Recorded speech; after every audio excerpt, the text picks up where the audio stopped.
Olá, meus queridos alunos do terceiro ano, bom dia para vocês, como estão todos?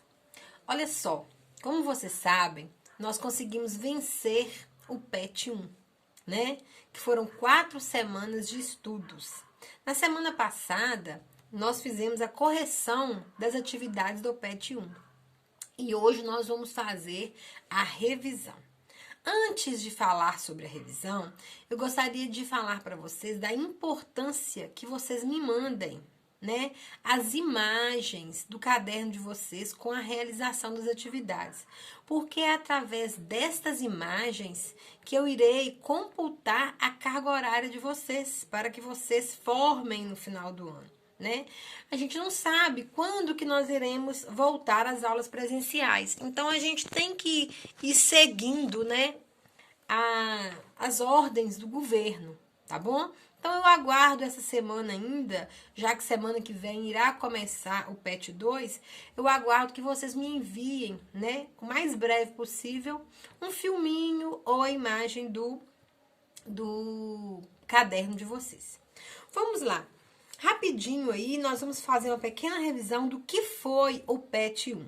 O PET 1 falou principalmente sobre globalização, né? Isso não é novidade para vocês, uma vez que enquanto as aulas presenciais no início do ano, nós já estávamos tratando sobre globalização.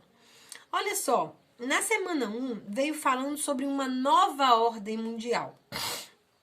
Olha só, o que acontece? Antes, né, da Segunda Guerra Mundial, existiam 2 sistemas econômicos. O sistema capitalista, que nós conhecemos, e o sistema socialista, que pregava a igualdade perante todo mundo, que todo mundo fosse igual.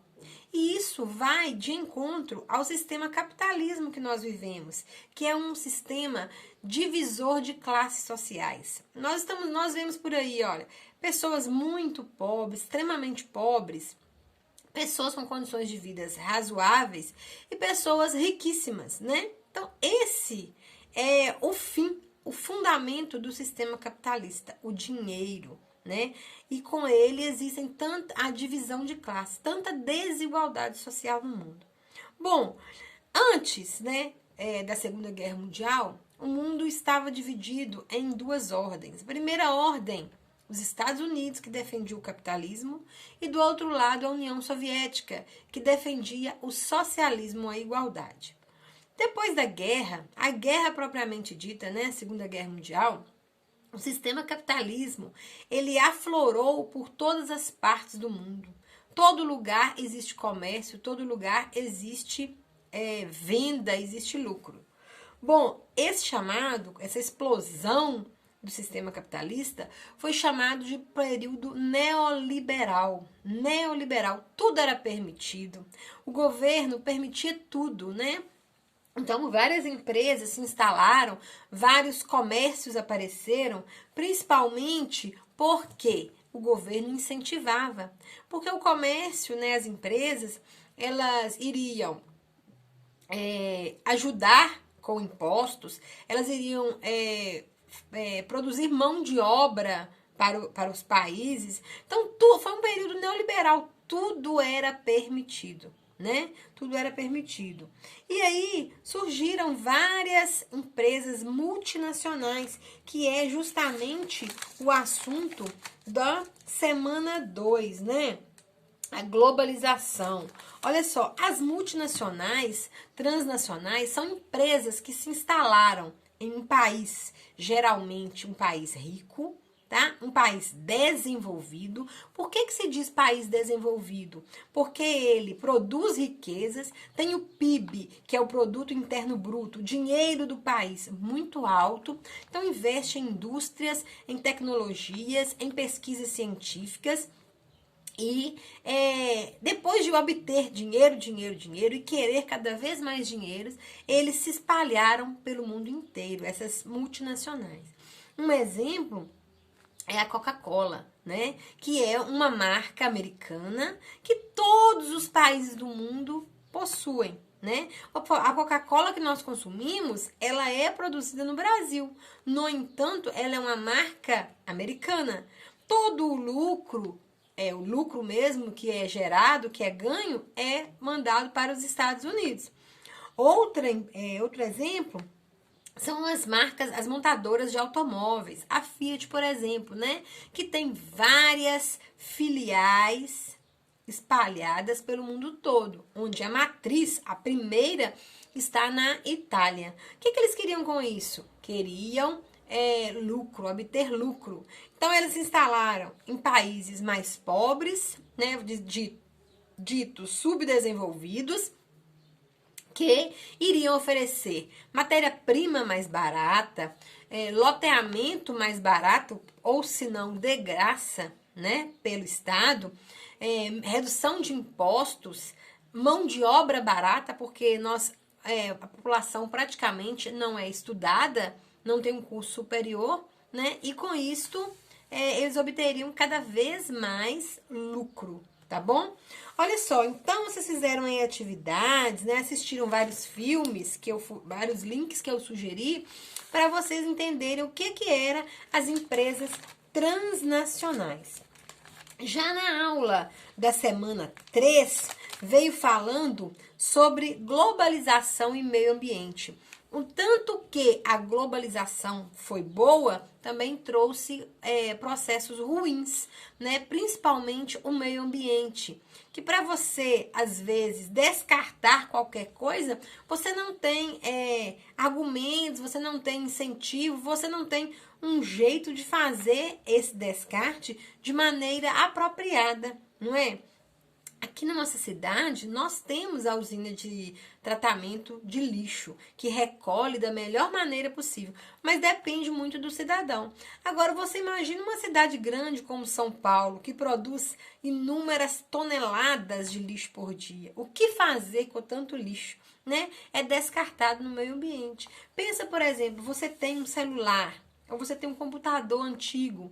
Como que você descarta isso? A pilha que você utiliza em algum eletrodoméstico, em algum aparelho da criança, como que você descarta? Isso não pode ser descartado de qualquer maneira, né? A globalização trouxe o consumismo que a gente tem, um consumismo desenfreado, né? Exemplo, bolsas, sapatos, você vai comprando aquilo de qualquer forma. E depois, como você descarta isso, né? Você joga no meio ambiente. Olha só, a garrafa PET, que é o que mais é falado no mundo, né? O que mais polui o meio ambiente hoje. Na minha época, quando criança, o refrigerante era na garrafinha de vidro, retornável. E hoje é o PET, né? Tem a pitulinha, tem o PET de 1 litro, né? De 2 litros. O que você faz com isso? Você descarta de qualquer maneira no meio ambiente, produzindo então um lixo que não vai acabar tão cedo, porque isso aí demora quase 400 anos para se decompor no meio ambiente. Mediante a isso, o texto também vem falando sobre sustentabilidade. O que é ser um cidadão sustentável? Você é sustentável quando você reaproveita as coisas, né? Eu tenho, por exemplo, uma calça jeans que ela não me serve, eu posso doar. Eu tenho uma calça jeans que ficou curta. Eu vou cortar e vou fazer uma bermuda. Não importa, eu tenho que estar vestida, não é? Você é sustentável quando você lava uma roupa na máquina, né, recolhe aquela água e lava a calçada e joga na rua ou passa pano na casa. Você é sustentável quando você não agride o meio ambiente, né? Você tem uma árvore que ela está com algum problema, você corta aquelas galhas ali com problema e deixa as folhas ali para apodrecer, para fazer um adubo orgânico. Porque se você colocar fogo naquilo ali, você está causando impacto ambiental, que é o aquecimento global, a poluição do ar. Né? Então, a globalização, gente, ela é muito boa, mas ela traz também consequências terríveis, né? Terríveis. Quando você descarta qualquer coisa no meio ambiente, você tem que saber que aquilo ali vai demorar muito tempo, dependendo do tipo de resíduo, para finalizar, né? Se você descarta uma borracha, você descarta um plástico, olha, o plástico demora anos e anos para se decompor. Por quê? Ele vem do petróleo, né? Que é um recurso não renovável. O que é isso? Que um dia irá acabar. O petróleo, ela é uma matéria-prima para gasolina, pro diesel, né? E tudo que é derivado do plástico vem do petróleo. Essa fonte de energia que nós usamos, a gente é altamente dependente dela. Então, ser sustentável é você procurar meios de substituir o petróleo. Por exemplo, se você tem um carro que usa tanto álcool quanto gasolina, quando você vai ao posto e pede para colocar o álcool, você está sendo sustentável, porque o álcool é derivado da cana. E a cana o homem pode plantar e colher, plantar e colher. Então ela é renovável. O álcool é renovável porque deriva da cana que eu posso plantar e colher. A gasolina é não renovável, é uma fonte de energia não renovável, porque um dia ela irá acabar. A natureza não irá dar conta de produzir o petróleo suficiente para que a humanidade use, né? A população mundial cresceu muito, então a proporção de uso do petróleo é muito maior do que a proporção de produção pela natureza, uma vez que o homem não consegue produzir o petróleo. Tá? Então, é disso que falou a semana 3, sobre meio ambiente e sobre sustentabilidade. Temos que ser sustentáveis, não podemos desperdiçar nada, né? Sobrou alguma coisa, um arroz na geladeira do almoço, faça uma torta com arroz, né? Requente ela no outro dia. Isso é você ser sustentável, porque tem muita gente por aí passando fome, principalmente neste período agora de pandemia, né? Tem muita gente com necessidades de alimento, tá? Foi isso que disse na semana 3. Falou também sobre o consumismo, né? A pessoa às vezes tem um celular, por exemplo, bom, surge um outro celular e a pessoa simplesmente, às vezes, deixa alguma coisa que é de necessidade essencial de comprar para comprar um celular, para ter um celular de última geração, né? E aí, o que você faz com o outro? Você descarta de maneira indevida, tá, gente? Então, consumismo é uma coisa muito complexa. Se eu tenho essa blusa de frio, a loja entrou na promoção, eu tenho mais 3 guardadas, para que eu vou comprar, né? A gente tem que pensar muito bem em a necessidade, existe necessidade, eu tenho que realmente ter isso, tá? Porque as lojas, elas tendem a te impulsionar para comprar. As lojas, os comércios. Às vezes você entra num comércio que tem 3 produtos lá na promoção, você vai pensando naquele produto. Chega lá, você compra inúmeros outros produtos que você não precisa, que você tem na geladeira que está até vencendo. Então a gente tem que aprender a não comprar por impulso, não ser consumista. A pandemia veio aí para nos mostrar isso. Tanta gente que desperdiça as coisas e tanta gente passando necessidade, tá? Bom, na semana 4 do PET, veio falando sobre blocos econômicos. Olha só, os blocos econômicos, o mais conhecido hoje em dia é a União Europeia, né? Que é a mais complexa e a mais perfeita, entre aspas, união dos países. Os blocos econômicos, eles surgiram desde o fim da Segunda Guerra Mundial.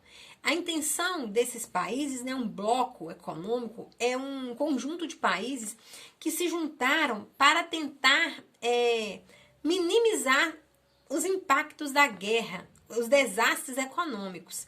Né? Então, existem aí vários grupos econômicos. Vamos falar aqui hoje um pouquinho de 2. Primeiro é a União do Mercosul, que são os países, o Mercado Comum do Sul, do qual o Brasil faz parte. É um tipo de união chamada de aduaneira. O que significa? Por exemplo, para você ir na Argentina ou no Paraguai, que pertence ao Mercosul, você não precisa de um passaporte. Você tem livre entrada e saída de lá, né? Os Estados Unidos, que não fazem parte do bloco, para você entrar, você precisa de um visto. Ou seja, os Estados Unidos têm que carimbar seu passaporte e falar, você pode entrar aqui.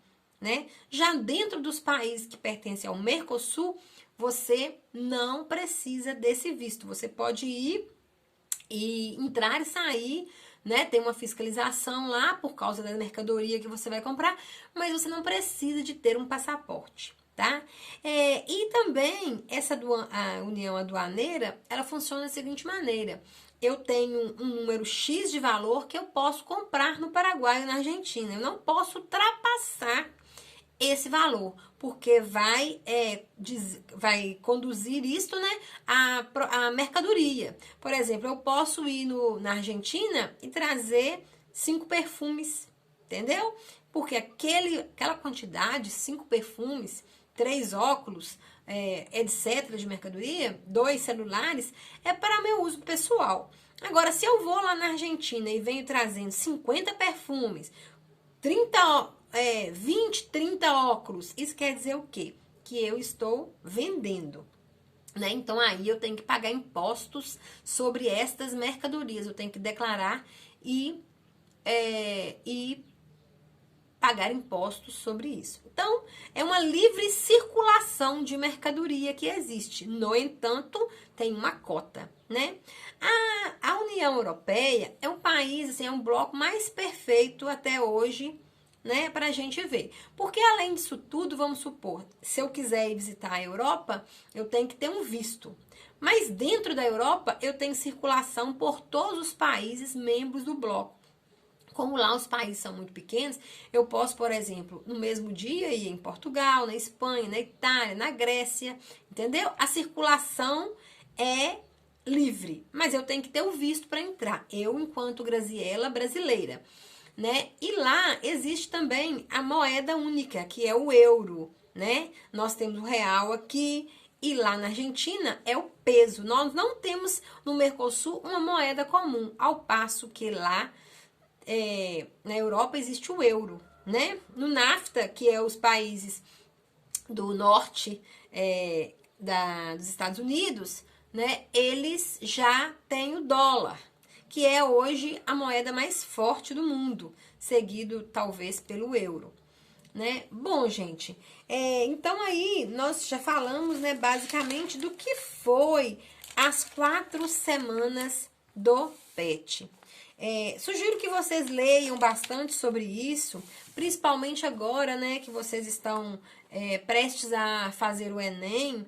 Muitas coisas que estão acontecendo no mundo podem cair como tema de geografia, que é um tema muito amplo. A pandemia, né, que surgiu da China, alastrou-se para a Europa e por diversos outros países do mundo, né? É um tema, a pandemia, muito forte de ser falado e que a globalização tem tudo a ver com ela. Por causa da melhoria dos meios de transportes, ela chegou tão rápido até nós. E por causa da melhoria dos meios de comunicação, você fica sabendo o número de infectados e, infelizmente, o número de óbitos em tempo quase que real, né? Isso é muito triste, muito difícil da gente falar, mas a globalização, né, fala muito bem sobre a pandemia. Então, fechando o nosso assunto, para não ficar tão extenso, né, já está. Muito cuidado com tudo que está acontecendo, gente. Eu vejo vocês jovens, estou vendo vocês aglomerando, fazendo festas, sabe? Não é hora disso. É hora de muita oração, é hora de muita cautela. Previnam-se. Se for sair na rua, usem máscaras. Máscara não é bolsinha para ficar na mão, né? Máscara é para ser usado com muito cuidado, né? Tem um manual para usar a máscara. Não pode tocar nela só pelas alcinhas, né? Assim, desejo para vocês muita saúde e que tudo isso que tá acontecendo é muito triste para todos nós, para alunos, para professores, muito triste. Professor não é nada sem o aluno. O aluno precisa do professor para aprender, né? Obrigado aos pais que estão dando muito suporte pra gente, mas vamos fazer a nossa parte, tá? A pandemia está na nossa porta. Possivelmente nossa cidade já tem casos de pessoas com Covid assintomáticas, que ainda não apresentaram sintomas. Então, fiquem em casa, não saiam. E outra coisa, me enviem as atividades, tá bom? Um grande beijo para vocês, fiquem com Deus e qualquer dúvida estarei à disposição de vocês. Beijo enorme!